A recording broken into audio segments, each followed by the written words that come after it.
శ్రీమాత్రే నమ. జయ గురు దత్తాత్రేయ నమ.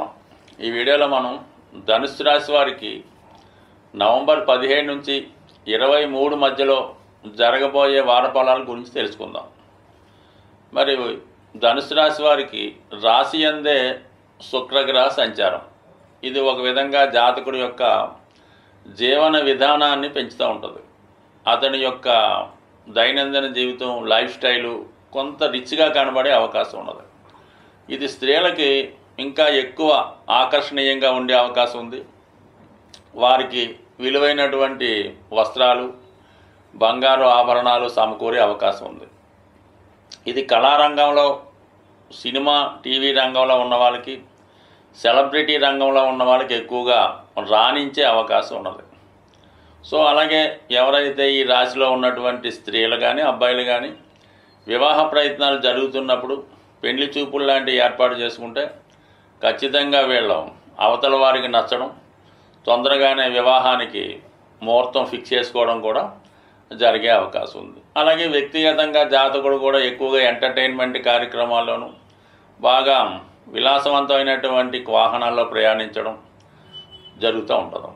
ఇక దానికి అనుగుణంగా మరి భాగ్య రాజ్యాధిపతులైనటువంటి రవి బుధుల కలయిక జాతకుడికి ఒక ఉద్యోగంలో అభివృద్ధి రావడం కానీ, అతని ప్రతిభకు తగిన గుర్తింపు రావడం కానీ జరుగుతూ ఉంటుంది. అయితే ఇక్కడ వ్యయ స్థానంలో ఏర్పడినటువంటి ఈ బుధాదిత్య యోగం, అలాగే భాగ్య రాజ్యాధిపతి యోగం, అలాగే నిపుణ యోగం జాతకుడికి వృత్తిలో మారడానికి తగు విధమైనటువంటి అవకాశాలు ఎక్కువగా ఉన్నాయి. లేదా జాతకుడు తన వ్యాపారాన్ని కానీ, తన సేవలను కానీ ఒక ప్రాంతం నుంచి మరో ప్రాంతానికి విస్తరించడం, కొత్తగా ఏదైనా ఆఫీస్ పెట్టడం కానీ, బ్రాంచ్ పెట్టడం కానీ జరిగే అవకాశం ఉంది.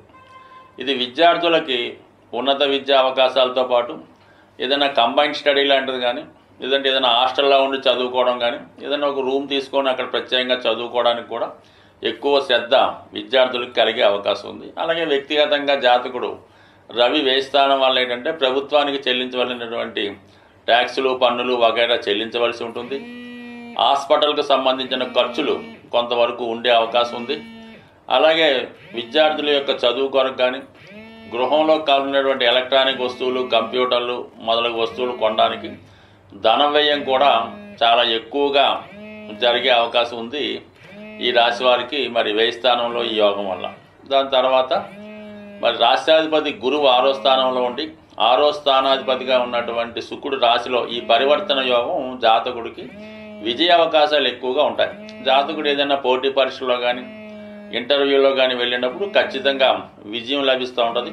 అలాగే చాలా కాలంగా మీకు రావాల్సినటువంటి ధనం, ఇతరుల నుంచి రావాల్సినటువంటి ధనం ఏమైనా ఉంటే ఈ సమయంలో మీ అవసరానికి ఆ ధనం మీ చేతికి వచ్చే అవకాశం ఉన్నది.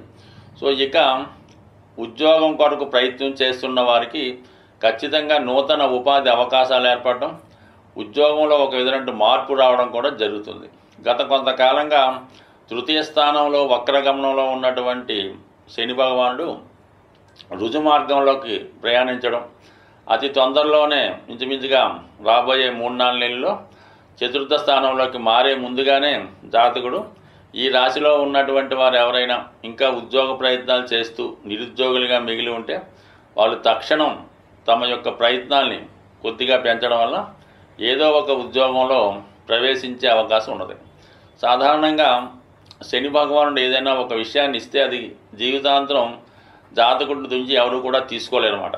కొన్ని గ్రహాలు టెంపరీగా అవకాశాన్ని ఇచ్చినా ఆ గ్రహ దశ పోయినట్టునే అవి పోవడం జరుగుతూ ఉంటాయి. అందువల్ల శని భగవానుడు ఏదైనా ఒకేసారి పెద్దగా ఫలితాన్ని ఇవ్వడం జరగదు. ఎవరైతే ఈ రాశిలో ఉన్న వాళ్ళు ఉద్యోగం కొరకు ప్రయత్నం చేస్తారో వాళ్ళకి సాధారణంగా ఒక చిన్న స్థాయి ఉద్యోగం వచ్చే అవకాశం ఉంటుంది. కాబట్టి ముందుగా దాంట్లో మీరు చేరిపోయి ఇంకా మీ కృషి ఆ విధంగానే చేస్తుంటే ఇంకా నెమ్మదిగా ఉన్నత స్థాయికి వెళ్ళే అవకాశం ఉంటుంది. లేదండి మాకు ఏదో గోల్ పెట్టుకున్నాం, మాకు ఆ సివిల్స్లోనే రావాలని ప్రయత్నం చేస్తుంటే ఎంతకాలమైనా మీ ప్రయత్నంగానే మిగులుతుంది. దీనివల్ల చాలా సమయము, కాలము వృధా అవుతుంది. ఈలోగా మీ యొక్క ఏజ్ కూడా దాటిపోయే అవకాశం ఉంది. కాబట్టి సో నష్టమేముంది, ముందు ఏదో ఒక ఉద్యోగం వచ్చింది, దాంట్లో మనం ప్రవేశించాం, అప్పుడు మళ్ళీ మనం ఎక్కువగా ఎందుకు ప్రయత్నం చేయకూడదు, అలా చేసుకోవడం వల్ల మంచిది. అలాగే ముఖ్యంగా ప్రస్తుతం ఏర్పడినటువంటి ఈ కుజ శనిల మధ్య ఏర్పడిన పరివర్తన కూడా జాతకుడికి ఏదో విధంగా ఉద్యోగంలో మరి మార్పు వచ్చే అవకాశం ఉంది. అది కొత్తగా ఉద్యోగం రావడం కానీ, ప్రమోషన్ రావడం కానీ, కొంతమందికి ట్రాన్స్ఫర్ రావడం కానీ, ఉద్యోగరీత్యా వేరే ప్రాంతం వెళ్ళడం కానీ మొదలగు అనేక విషయాలు ఉద్యోగ సంబంధించిన మార్పులు వచ్చే అవకాశం ఉంది. అది వాటి జాతకుడు యొక్క అదృష్టాన్ని బట్టి లాభమా నష్టమా అన్నది నిర్ణయించవలసి ఉంటుంది. సాధారణంగా గ్రహాల యొక్క స్థితిని అనుసరించి కొన్ని ప్రయత్నాలు అనుకూలించే అవకాశం ఉంటుంది. మరి ప్రస్తుతం కుజగ్రహం నీచ స్థితిలో ఉన్నప్పటికీ కూడా సహజ చతుర్థ స్థానంలో ఉండడం వల్ల చాలా వరకు భూముల యొక్క స్థిరాస్తుల యొక్క విలువ స్థిరంగా ఉండే అవకాశం ఉన్నది. ఆ కారణం వల్ల ఎవరైతే సొంత గృహం కొరకు ప్రయత్నం చేస్తున్నారో వాళ్ళకి రాబోయే 3 నెలలు చాలా అనుకూలించే అవకాశం ఉంటుంది. సో దానివల్ల ఎవరైతే సొంత గృహం కోసం ప్రయత్నం చేస్తున్నారో వాళ్ళు మరి రేపు మనకి ఈ నవంబరు 18వ తారీఖున వస్తున్నటువంటి సంకష్టార చతుర్థి ఆ రోజు విధి విధానంగా విఘ్నేశ్వరుణ్ణి గరికతో అర్చించడం, లేదంటే ఏదైనా దేవాలయంలో అక్కడ చేస్తున్నటువంటి పూజల్లో పాల్గొనడం, మరి కొన్ని దేవాలయాల్లో గణపతి హోమం, అలాగే సాయంకాలం పూట గణపతి యొక్క అభిషేకం 2 చేయించుకొని ఆ రోజు ఒక దీక్షతో మనం ఎలాగైనా ఒక గృహాన్ని కొనుక్కోవాలని సంకల్పంతో ఒక నిర్ణయాన్ని తీసుకొని ఆ రోజు నుంచి ఏంటంటే ప్రతి మంగళవారం మీరు సుబ్రహ్మణ్య స్వామి ఆలయాన్ని కానీ, హనుమాన్ ఆలయాన్ని కానీ, లేదంటే లక్ష్మీ నరసింహస్వామి ఆలయాన్ని దర్శించడం వల్ల